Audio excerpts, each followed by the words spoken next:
आज सुबह से अपने झोपड़ी में बैठकर तेरी ही राह देख रही थी बेटा, लेकिन आज मैं इस नगर बस्ती में भिक्षा मांगने के लिए नहीं गई हूँ।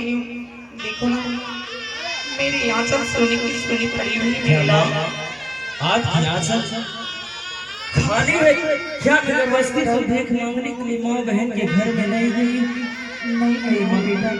एक दिन आप नहीं जाती तो बता माँ, इस झोपड़ी में आपका पुत्र भूखा कैसे रहेगा माँ? बेटा, आज मैं अपने पुत्र के लिए इस नगर बस्ती में जाऊंगी और इस नगर बस्ती से भिक्षा मांग कर आऊंगी और अपने बेटे ध्रुव को भरपेट भोजन कराऊंगी। छोटे माँ, समय भी बहुत अधिक हो रहा है। मैं इसी झोपड़ी में बैठ कर माँ की राह देखूंगा, कब मेरी माँ नगर बस्ती से रूखी सूखी भोजन लाएंगे, इस झोपड़ी में अपने हाथों से भोजन कराएंगे माँ। क्यों नहीं बेटा, तू चलकर अपने झोपड़ी में बैठकर भगवान की भक्ति कर। कहावत ने कहा है, जिस किसी इंसान ने भगवान की भक्ति करते हैं उसे इस दुनिया संसार में अंजल मिलता है बेटा।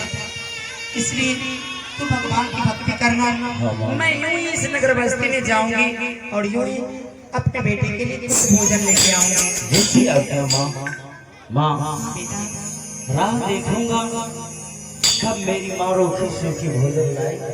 पर बेटा याद है कि जब तक मैं इस नगर बस्ती से भिक्षा मांग कर वापस नहीं आ जाती तब तक तू अपने झोपड़ी को छोड़कर कहीं नहीं जाना बेटा। मैं ये झोपड़ी छोड़कर मैं कहीं नहीं जाऊंगा माँ, जब तक आप नगर बस्ती से रूखी सूखी भोजन नहीं लाएंगे माँ।